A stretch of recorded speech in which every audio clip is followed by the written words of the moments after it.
Saturday. We're going to rip through a live stream here. Going to discuss some early spring training reactions, give some of my takes on the new rules in place during spring training here. Going to talk about the first cut of spring training and talk a little bit about the World Baseball Classic. So, without further ado, let's get on right into it.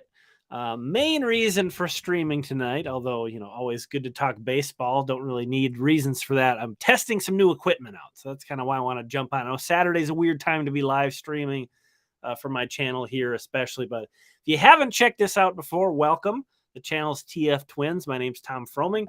We're going to get right into this stuff. If you have any questions or comments or discussion, let me get the chat going on here. Chat overlay. There we go. Feel free to strike up a conversation amongst your fellow Twins baseball fans. But let's just get right on into it. So this early into spring training, there's not a whole lot to react to. There's not a whole lot to really invest a whole lot in. I would say the biggest takeaway is that Nick Gordon got injured. We're not really sure how long he's going to be out for, but those kind of things are the most impactful things that are going on. It's really nice that the Twins are basically from an entire staff perspective. Nearly, it seems like guys are throwing harder. It seems like everybody's throwing harder right now, so that's great. Now, some of those guys that are throwing are harder haven't really had a lot of success yet. But again, I think it's hard to react too much to anything that's going on in spring training. You mentioned the Gordon injury, ankle sprain. Those are obviously kind of hard to project. It's a pesky thing to deal with. So hopefully, it doesn't sound that serious, but of course they're going to play it safe and keep him off of that. So we'll see there. But the other thing that I've been keeping an eye on, other than, watching some nice young players get opportunities, I always like that in spring training. The other thing is the new rules, and specifically the pitch clock stuff. Of course, there's been the shifting, which in case you missed it, if you haven't been watching the spring training recaps, Joey Gallo got shifted on. Shifting is still a thing. There's limits on what you can do in the infield. You can do whatever you want in the outfield. And Boston they had basically a two-man outfield. They swung one of their outfielders over to play in that sort of short right field spot. So that was interesting. What's up, Dylan? What's up, CJ, John? How do you think the Twins are going to do? We might save that for later. We're going to save my prediction for another time. I have a feeling they're not done. I have a feeling they're not done adding to this roster. I have a feeling they're not done making moves, and I kind of want to wait and see. One thing, though, that you're kind of striking my memory that I wanted to bring up was, remember, at this time last year, we were still in a lockout. I know we want to forget that. I really, that took a toll on me personally. I did not handle that well. I did not like the whole lockout situation. I love this time of year, getting excited for a season, and all the way until March 10th, I think it was, they were locked out last year. So there's still quite a bit of time before opening day, and I think maybe having, the last few years having the COVID happen and then having the lockout last year, like I think we're not programmed to like a regular spring training. I'm including myself in that. There's a long time. There's a long time before we're playing real games here. We'll let's set up some questions first. Gabriel asking, surprised to see Brad Hand. No, Brad, his ERA doesn't look bad last year, but everything else looks pretty bad. His whip was bad. His strikeout to walk ratio was less than 2, which is terrible. I think he had less than 8 strikeouts per 9 and more than 4 walks per 9. That's not a guy you want to be guaranteeing a spot in your bullpen. I would have been happy to bring him on a minor league deal and have him compete for a spot. But I was not all that. Obviously there's the Minnesota connection with Brad Hand. But if he pitches well for the Rockies, if he pitches better, maybe he'd be a trade target down the line. But we'll see. Robinson's asking about what I think about Solano. hopefully we don't have to see a ton of Solano. That was another thing I was going to maybe talk about is some of the things that are a little concerning to me with this team. And it's not based on anything we've seen in spring training, really. It's the bullpen is anybody can look at the bullpen and say, they could really use one more guy. They could really use one more guy. I think that's really easy to say, even if there's nobody that's, performing out of what we would expect. We'll put it that way. I think most teams could say that. Take a look at their bullpen and say they could use one more guy. But then, I'm starting to get a little bit nervous that maybe there's not enough bat in this lineup, and that sort of has, the whole Jose Miranda's shoulder keeping him from playing third base. And then we haven't seen Alex Kirilloff yet. I'll be a lot more relieved. I'll be a lot more confident once those things happen. But obviously those two guys, there's no guarantee. The track record isn't really there. I believe in those guys, but until you've done it and done it consistently, it's hard to say. And it feels weird. It feels weird to say that I'm more concerned about the lineup right now, even though there are bullpen concerns. I feel most the starting rotation, even though it doesn't have like tippy top of the league upside or anything. I'm not expecting the rotation to be, up there with like the Mets or whatever. But I don't have a lot of concern there. It feels weird. And a big part of that is because how well Kenta Maeda and Tyler Mahle have looked so far. So, of course, all that can change. Let's see. Yeah. So Louis Varland's been expected to start the year in St. Paul all along. Was probably going to take a couple injuries for him to be with the Twins, or them converting him into a reliever, which wouldn't really be great for his career path. But, maybe that happens at one point. I don't think we're there yet with Louis Varland, that he needs to get converted into a reliever.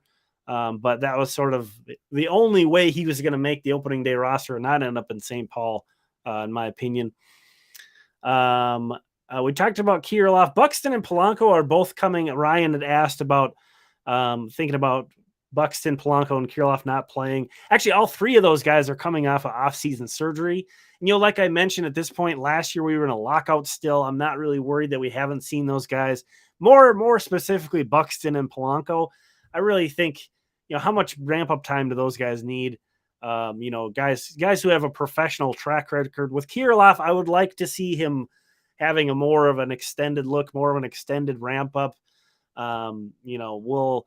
We'll see how that goes. But just want to talk real quick about those new pitch clock rules. We saw Christian Vasquez get hit with 2 pitch clock violations in the same at bat, striking out to end an inning on a pitch clock violation. I get that this looks bad.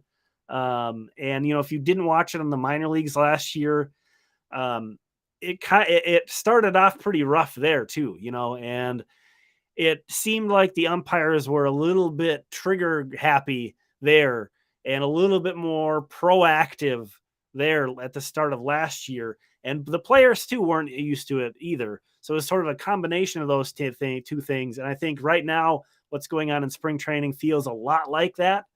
So I think, as time goes on, as things progress, the players it's going to become more natural for the players, this pace.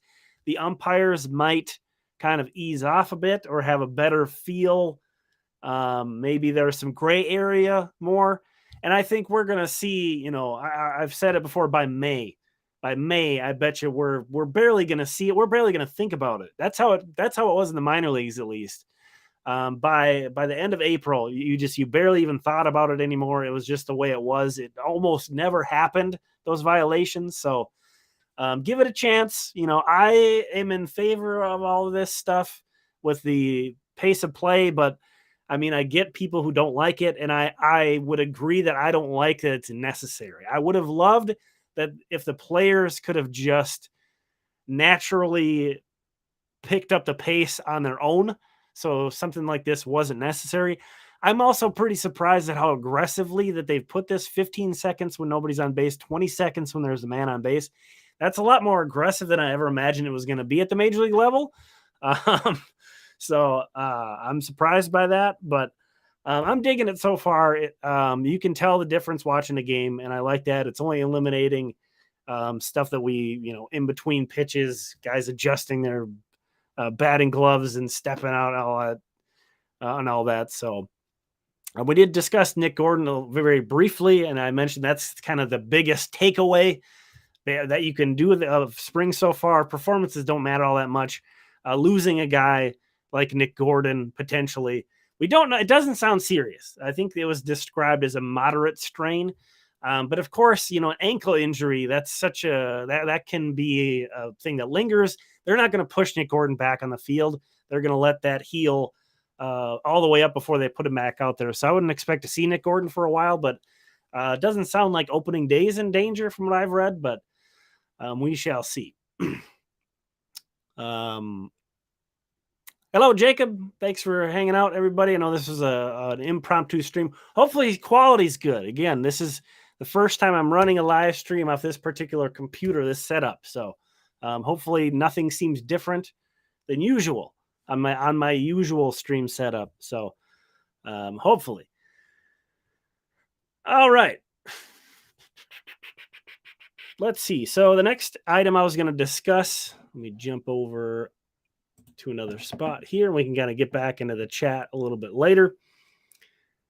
We had some news come out on Jordan Balazovic. That was kind of a news item that came out as well that we didn't really get a whole lot of detail on. Well, Nick Nelson was among the reporters down at Fort Myers that talked to him.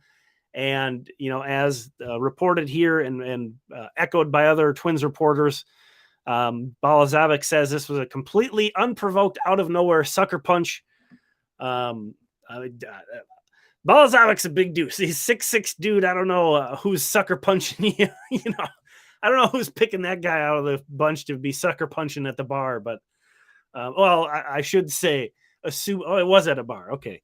Again, there hasn't been a whole lot of reporting. We don't know what time this happened, and it sounds like he's pretty innocent in this. We'll take him for his word at this.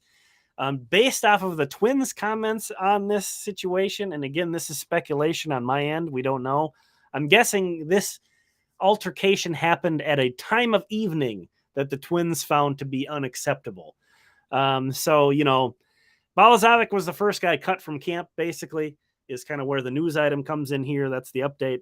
How much of this had to do with just him not being able to throw because his jaw's been wired shut. He's a little bit behind because of that. And how much of this might be sort of pseudo-disciplinary, I don't know. You could read into that either way. But, if Balazovic was a bit behind the time frame, obviously a guy who wasn't going to be not expected to be competing for a spot on opening day anyway. So not too much anything to react to there, but certainly a piece of concrete news that we got out of spring training was that Jordan Balazovic was the first cut. All right, sounds like the stream quality is looking good.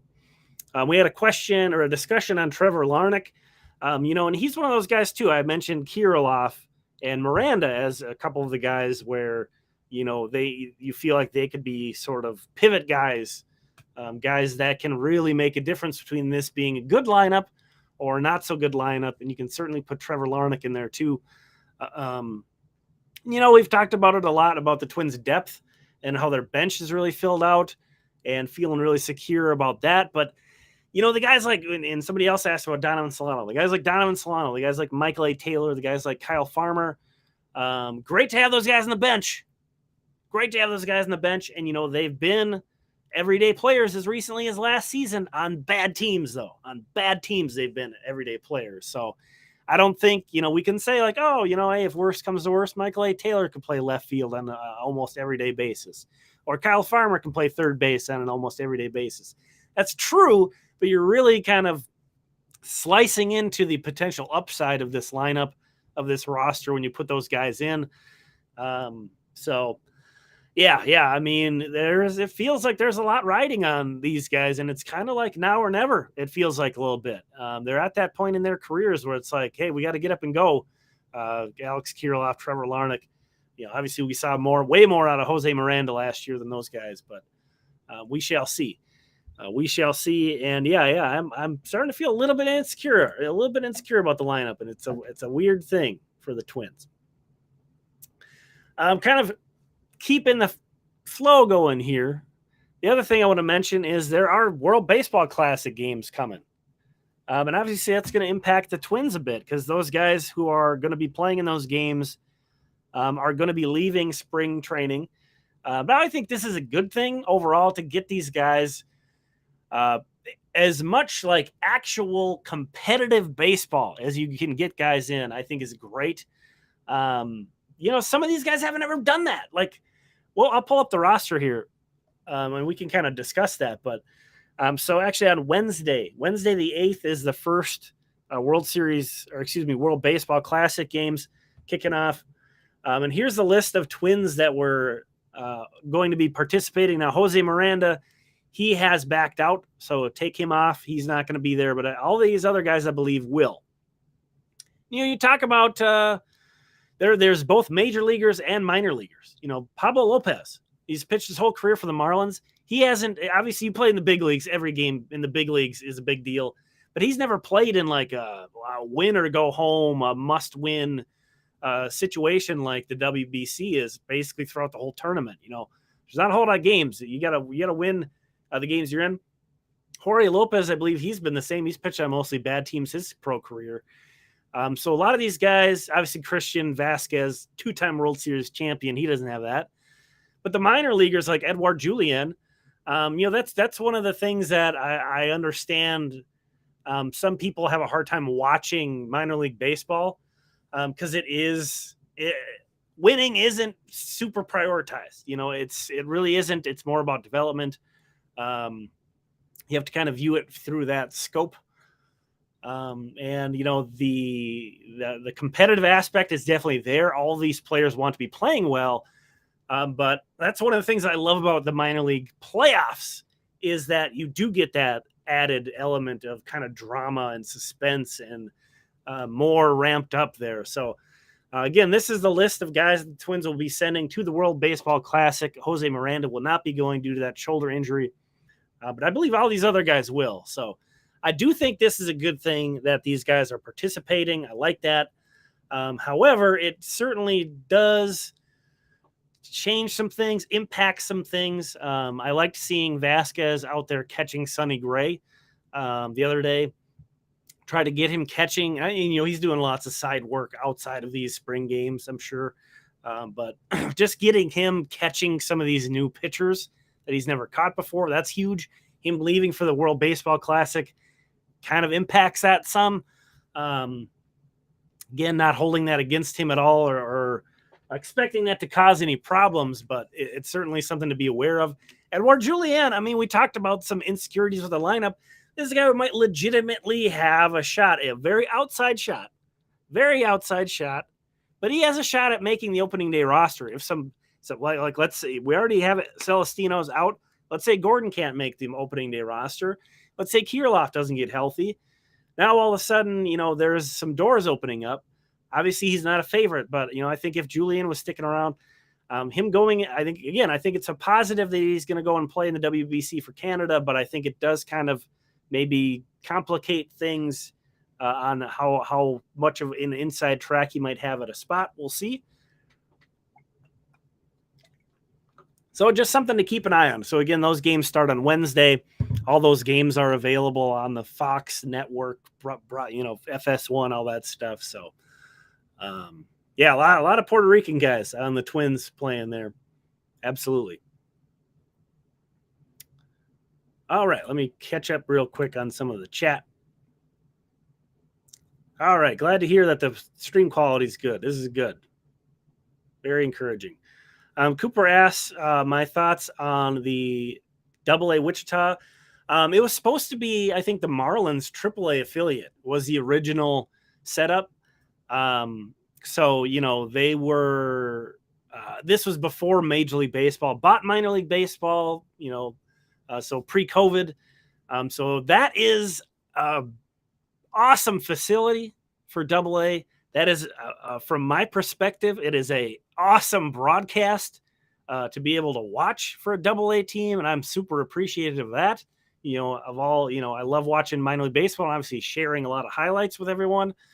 I think it's awesome. I think it's an awesome affiliate to have for the Twins at Double A. I think they're really fortunate to have that happen, and then to have the Saints as their Triple A team. That's just not to throw shade at Rochester or Chattanooga. I don't want to make it sound like those places were terrible places to have for the Twins, but that's it's an upgrade. Calling it like it is. That's a huge upgrade to have the AAA team so close to home, and then the AA team, in Wichita, that's closer than it could be a lot of other places, and just to have such a great facilities and a great setup there. And people in Wichita seem to really dig the wind surge, so that's great. Great to see.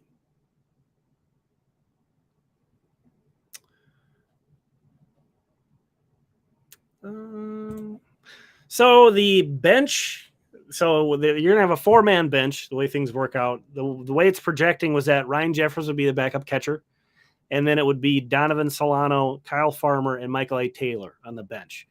And again, somebody mentioned that Nick Gordon. That's would be Nick Gordon as the DH, but the Twins aren't going to have an everyday DH. So Nick Gordon would be sort of in that picture as well if healthy, with somebody DHing every day. Obviously, if it's a right-hander, left-hander, that's going to depend on who's out there. But yeah, on my projected opening day roster, we would have Trevor Larnach down in AAA because he's the guy with options, and with Max Kepler still around and Joey Gallo, there's not really a lot of place for Trevor Larnach to play. Now, a lot of these situations take care of themselves, so we'll see what happens. Good odds that somebody gets hurt and a spot opens up like Nick Gordon. Again, hopefully he'll be ready for opening day, but we'll see. Somebody talked about Ronnie Henriquez. He's having elbow problems right now, so fingers crossed that he just needs a few days to rest and come back from that. Jorge Alcala, up and down. His first outing, he threw, I think he was only like a mile per hour lower than usual. So, it was a February outing. Not, he could ramp up a mile per hour. His second outing, his velo was pretty far down. So, definitely very curious to see where Jorge Alcala is looking in his next outing. But yeah, I mean, he's a huge, talk about pivot guys. We're talking about those for the lineup. Alcala, just a massive guy in that degree for the bullpen. A little bit difficult for me to be getting super optimistic about him right now, but not to the point where I'm being pessimistic. Put it that way.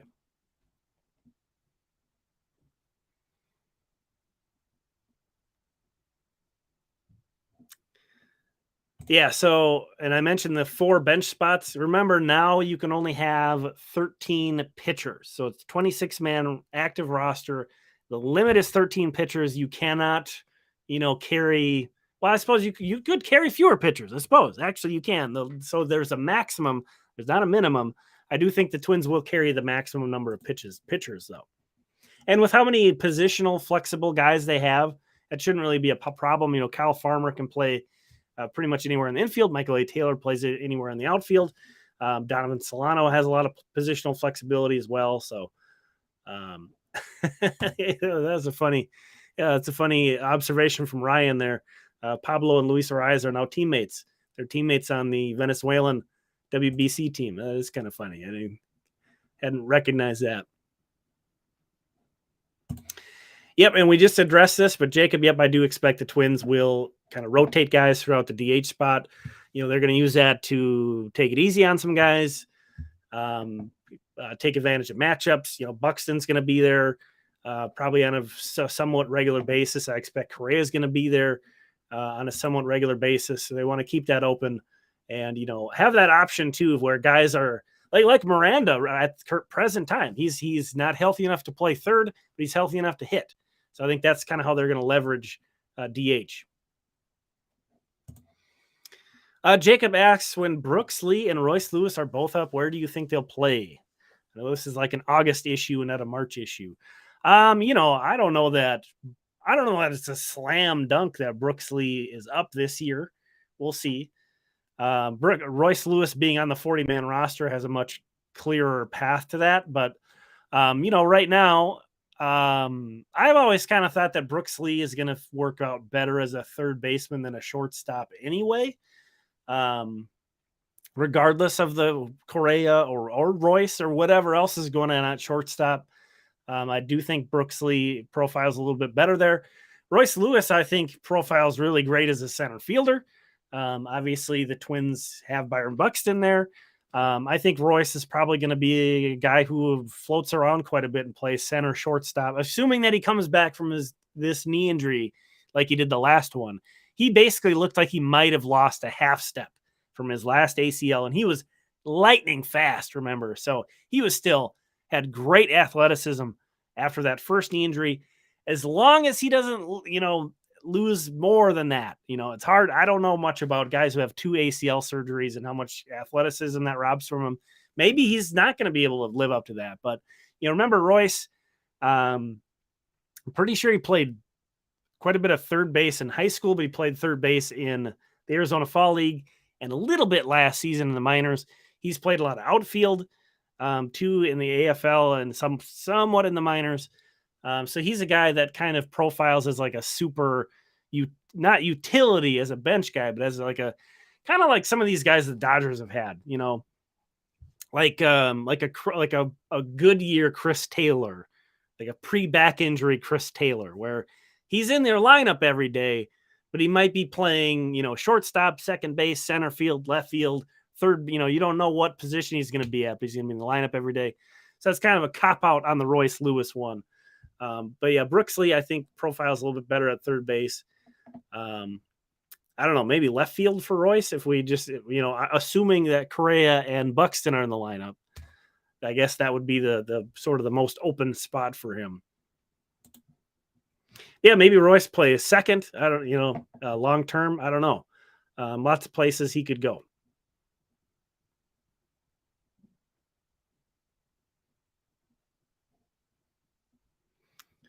All right. I think we're going to wrap it up there. Well, this is a good one. Joshua, who's a surprise guy to make the Orange Bay roster? I don't think there is one. There's so much that feels decided with the roster. Ask me this again in a couple weeks and we'll see. If there is a surprise guy right now, it's going to be because somebody got injured. We can really pencil in this whole 26-man roster right now, and it feels pretty concrete. Actually, maybe that's what we should do. I'm going to try something. So bear with me here. This will be good. We'll file this under testing the new setup to make sure I can do something here. Since I wasn't planning on going here, but since things are going well, let's do it. I'm going to try to pull up a screen share here. Bear with me just a moment.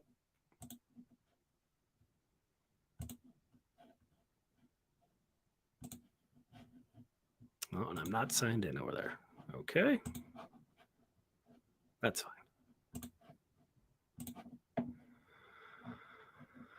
All right. So, yeah, this is the roster resource. Okay, looks like it's working. Good. This is the roster resource projected Twins roster. All these guys, the starters, of course, pretty much concrete as long as they're healthy. Again, that's the big question is if these guys are healthy or not. You might say, well, Nick Gordon, he had a good year last year, but he's out of options. That's the thing that's absolutely concrete, keeping Nick Gordon on the active roster. As long as he's healthy, he is out of options. There's no way the Twins are but he would get claimed. So they'd be giving him away from nothing. So he's a kind of a lock. All the rest of these bench guys, those guys are locks to make the 26-man roster. The rotation, locks to make the 26-man roster as long as they're healthy. And then the bullpen, I would say, actually, we have Dennis Santana penciled in here. Wonder who that was before. Okay, so Dennis Santana, the guy they claimed off waivers from the Braves, I suppose is sort of the spot where this could be somebody else. But other than that, Jorge Lopez, Yohan Duran, Griffin Jax, Caleb Thielbar, Emilio Pagan, unfortunately, Jorge Alcala, and Giovanni Moran. I think all of these guys are going to be on the roster if they're healthy. That is a question with like Alcala. If he's not healthy, he does have options, I guess, but it would be kind of surprising to see him not make the opening day roster. Oh yes, McGill. Yeah, yeah. I don't. That's kind of surprising, I guess, that they put. Oh, Dennis Santana's out of options. Okay, that's why. I would think that Trevor McGill would be above Dennis Santana, but he's out of options. McGill must have an option, or they're just sort of projecting him to not. Yeah, he has options. So Trevor McGill has 2 options. So basically, they're saying that's going to break the tie. And last man in the bullpen, not going to be pitching hopefully any high leverage innings anyway. Doesn't really matter all that much. Okay, glad that worked. So, but would it be a surprise that Dennis Santana made it as the last guy? Would it be a surprise that Trevor McGill? No. So it's really hard to say. It's really hard to say that there is like a potential surprise guy out there. It's weird.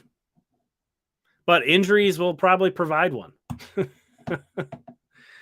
Yeah, I would agree with that. Yeah, Willie Castro does seem like a really good depth guy to have. Former Detroit Tiger, plays a little infield, plays a little outfield.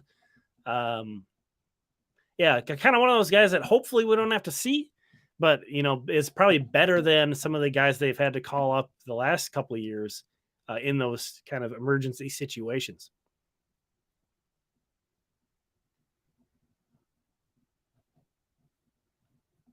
All right. All right, cool. Well, thanks for hanging out. Again, this was kind of just sort of a news dump / testing out new stuff, getting back on a stream. Thanks so much for checking this out. Going to be rolling through with these highlight videos. Really enjoy baseball being back and putting those together. It's just fun.